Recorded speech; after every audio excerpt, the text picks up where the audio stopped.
কংগ্রেসের একজন বিধায়ক আমার বিধানসভার আমাকে আপনি বলছেন সুপনাখা তৃণমূল যেমন আপনার নেত্রী আমাদের মুখ্যমন্ত্রী হাসখালি 14 বছরের মেয়েটি বলুন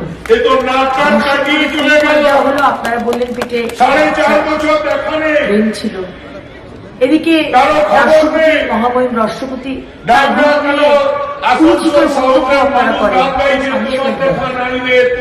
আজকে সুপনাখা বলেছেন সুপনাখা বলে যদি দক্ষিণের মানুষের যদি উপকার করতেন কাজ করতেন মানুষের জন্য যদি কাজ করতেন মানুষের জন্য যদি কাজ করতেন বাড়িগুলোকে ঠকিয়ে তাদেরকে না রেখে যদি বাড়ি দিতেন জল দিতেন চাকরি দিতেন 22 লক্ষ ছেলে বাইরে চলে গেছে তাহলে আপনার আসলে তাহলে লাভটা কোথায় জানেন আপনাদের কি ইলিগাল কামাইগুলো ছিল বালি থেকে কয়লা